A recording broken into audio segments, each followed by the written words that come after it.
जय हिंद दोस्तों BS semester 3 exam 2023 से 2027 में जो भी छात्र है और दोस्तों आपका सब्जेक्ट फिलॉसफी में एमआईसी और एमडीसी है तो दोस्तों आप सभी के लिए आज का क्वेश्चन बहुत ही महत्वपूर्ण क्वेश्चन होने वाला है। ठीक है दोस्तों क्वेश्चन ये है कि शंकर के जगत की अवधारणा की विवेचना कीजिए। ठीक है दोस्तों इसके उत्तर में हम लोग जानेंगे कि आदि शंकर आचार्य के अनुसार यह पूरी दुनिया एक तरह का भ्रम है, जैसे सपना। दोस्तों असल में सिर्फ एक ही सच्चाई है जिसे भ्रम कहते हैं। ठीक है दोस्तों शंकर आचार्य के 3 मुख्य बातें। ठीक है दोस्तों उसके 1 नंबर में है ब्रह्म ही सत्य है। दोस्तों ब्रह्म वह शक्ति है जो सब जगह है और हर चीज में है। दोस्तों यह अटल, अनंत और सच्चा है। जैसे समंदर का पानी हर लहर में होता है वैसे ही ब्रह्म सब में है। ठीक है दोस्तों इसके 2 नंबर में है दुनिया एक भ्रम है।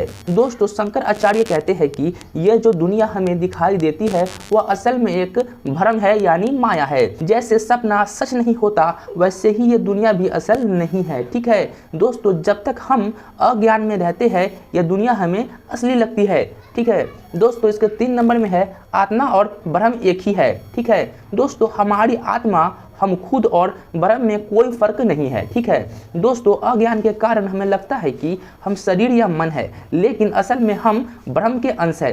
दोस्तों जब सच्चा ज्ञान होता है तो समझ में आता है कि मैं ही ब्रह्म हूँ। ठीक है दोस्तों जैसे सपने में हम अलग अलग चीजें देखते हैं, लोग, जगह, घटनाएं, लेकिन जागने पर पता चलता है कि यह सब सपना था। वैसे ही ज्ञान होने पर समझ में आता है कि यह दुनिया भी एक भ्रम है और असली सच्चाई सिर्फ ब्रह्म है। ठीक है चलिए दोस्तों अब आप सभी के सामने यहाँ बहुत ही महत्वपूर्ण क्वेश्चन आ गया है। ठीक है दोस्तों क्वेश्चन ये है कि ईश्वर और जीव का संबंध बताइए। ठीक है दोस्तों इसके उत्तर में हम लोग जानेंगे कि आदि शंकर आचार्य के अनुसार ईश्वर और जीव का संबंध बहुत ही सरल है।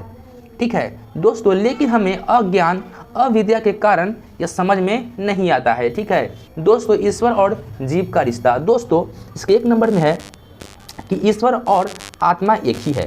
दोस्तों शंकर आचार्य कहते हैं कि हमारी आत्मा और ईश्वर में कोई फर्क नहीं है। ठीक है दोस्तों जैसे एक बड़ा समुद्र और उसकी एक बूंद दोनों में पानी एक ही है वैसे ही ईश्वर और जीव एक ही है। ठीक है दोस्तों इसके 2 नंबर में है अज्ञान के कारण फर्क लगता है। दोस्तों जब हम खुद को सिर्फ शरीर और मन मानते हैं तब हमें लगता है कि ईश्वर और हम अलग है। ऐसा है जैसे सूरज पर बादल छा जाए। दोस्तों सूरज हमेशा चमकता है लेकिन हमें दिखाई नहीं देता। इसी तरह अज्ञान के कारण हमें अपनी असली पहचान नहीं समझ में आती है। ठीक है अब दोस्तों इसके 3 नंबर में है ज्ञान होने पर साफ हो जाता है। ठीक है दोस्तों जब सच्चा ज्ञान होता है तब हमें समझ में आता है कि मैं और ईश्वर एक ही है। तब जीव को समझ में आता है कि वह सिर्फ शरीर नहीं बल्कि अनंत, असीम और ईश्वर का अंश है।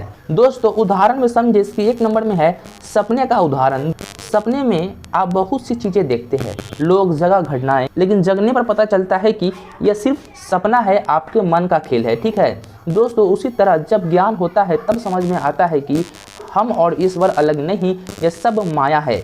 ठीक है दोस्तों इसके 2 नंबर में है सोने के गहने का उदाहरण। ठीक है दोस्तों सोने के कंगन, हार और अंगूठी अलग अलग दिखते हैं लेकिन सब सोना ही है। उसी तरह जीव और आत्मा अलग लगते हैं पर असल में दोनों एक ही है। ठीक है दोस्तों जब तक हम अज्ञान में रहते हैं हमें लगता है कि हम और ईश्वर अलग है, लेकिन जब ज्ञान होता है तब समझ में आता है कि ईश्वर और आत्मा एक ही है। ठीक है चलिए दोस्तों अब हम लोग के सामने यहाँ पे अगला नंबर दोस्तों क्वेश्चन ये है कि भारतीय दर्शन से क्या आशय है।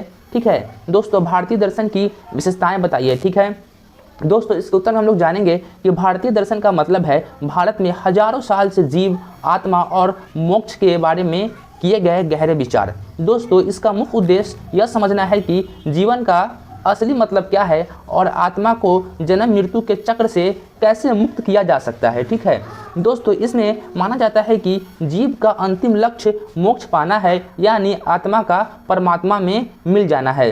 दोस्तों यह समझाया जाता है कि दुनिया असली नहीं बल्कि एक माया है और अलग अलग विचारधाराएं हैं, जैसे वेद और ईश्वर को मानने वालों और उन्हें न मानने वाले।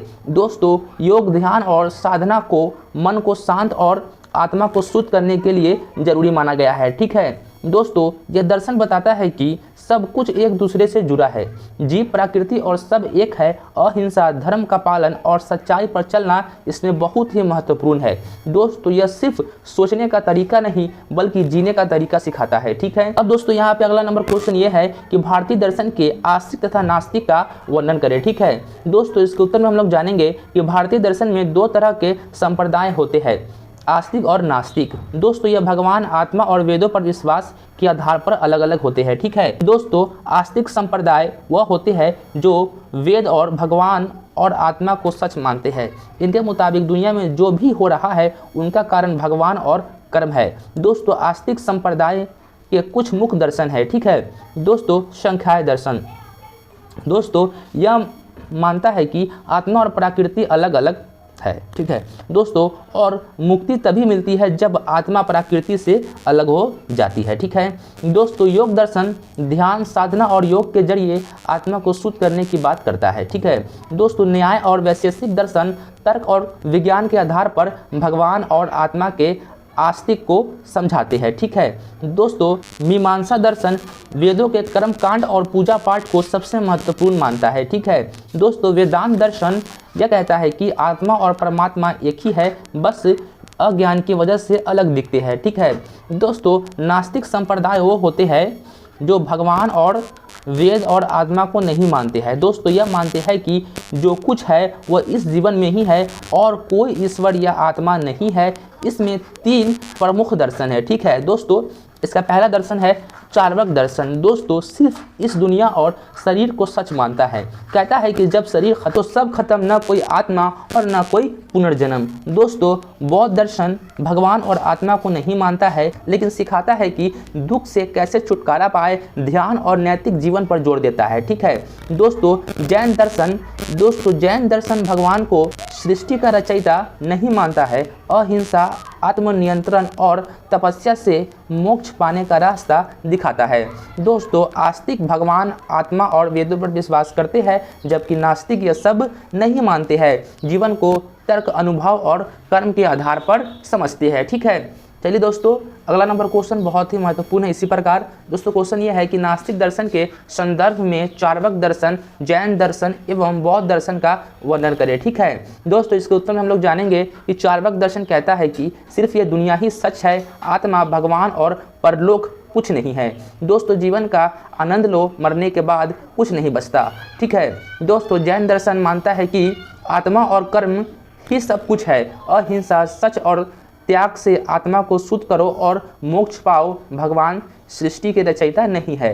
ठीक है दोस्तों, बौद्ध दर्शन कहता है कि जीवन दुखों से भरा है जिसका कारण इच्छाएं हैं, इच्छाओं का त्याग कर निर्वाण पाओ, भगवान और आत्मा का अस्थायी अस्तित्व नहीं है। ठीक है दोस्तों, इसी प्रकार आप सभी के लिए था बहुत ही महत्वपूर्ण क्वेश्चन 5 जो आज मैंने आपको करा दिया है। और दोस्तों अगर आप चाहते हैं इसी प्रकार आपका रेगुलर क्लास आए तो कमेंट कीजिए, आप कमेंट करते हैं तो मैं बहुत ही मोटिवेट होता हूं और आपके लिए कंटिन्यू क्लास लाने की पूरी कोशिश करता हूं। ठीक है दोस्तों, वीडियो को लाइक कर दीजिए, अपने प्यारे दोस्तों के पास वीडियो को शेयर कर दीजिए और टेलीग्राम का लिंक आपको डिस्क्रिप्शन में मिल जाएगा, जो कि जाकर ज्वाइन कर लीजिए। दोस्तों मिलते हैं नेक्स्ट वीडियो में, तब तक के लिए जय हिंद, जय भारत।